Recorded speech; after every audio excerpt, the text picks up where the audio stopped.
જી sir, હવે તમે વિચાર કરો સાહેબ કે મારે જો ક્યાંય બાંધકામ કરવું હોય, મારો પોતાનો માલિકીનો પ્લોટ હોય, જો મારે એ નગરપાલિકા પાસે ટાઉન પ્લાનિંગ પાસ કરાવવું પડતું હોય, એ જયારે મને મંજૂરી આપે ત્યારે હું બાંધકામ કરી શકતો હોય, તો આ લોકોએ તો મંજૂરી વગર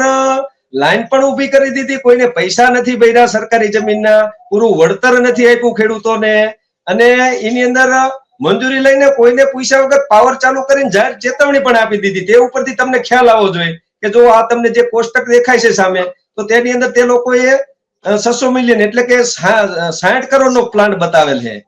હા, ઈ જે કલેક્ટર સાહેબે જે એનઓસી આપેલી છે, તો તેની અંદર ઈ લોકો અહીંયા એવી આજીજી કરેલી છે કે સાહેબ જો આવડો પ્લાન્ટ રહ્યો, ટોટલ અમારું અહીંયા 850 કરોડ નું રોકાણ છે, જો આ પ્લાન્ટ ને અમને તમે સ્ટ્રક્ચર ઉભું કરવાની મંજૂરી નહીં આપો તો કાયમી ધોરણે અમારે આમાં નુકસાની વેઠવાનો વારો આવશે. તો ત્યારે અમે ઈ પણ પ્રશ્ન થાય છે કે તમે એમને નુકસાન નહીં આવે તો ફાર્મરોને નુકસાની નથી વિચારતા, આપણી સરકારશ્રીની તિજોરીને કેટલું નુકસાન કર્યું છે એ પણ નથી વિચારતા લોકો.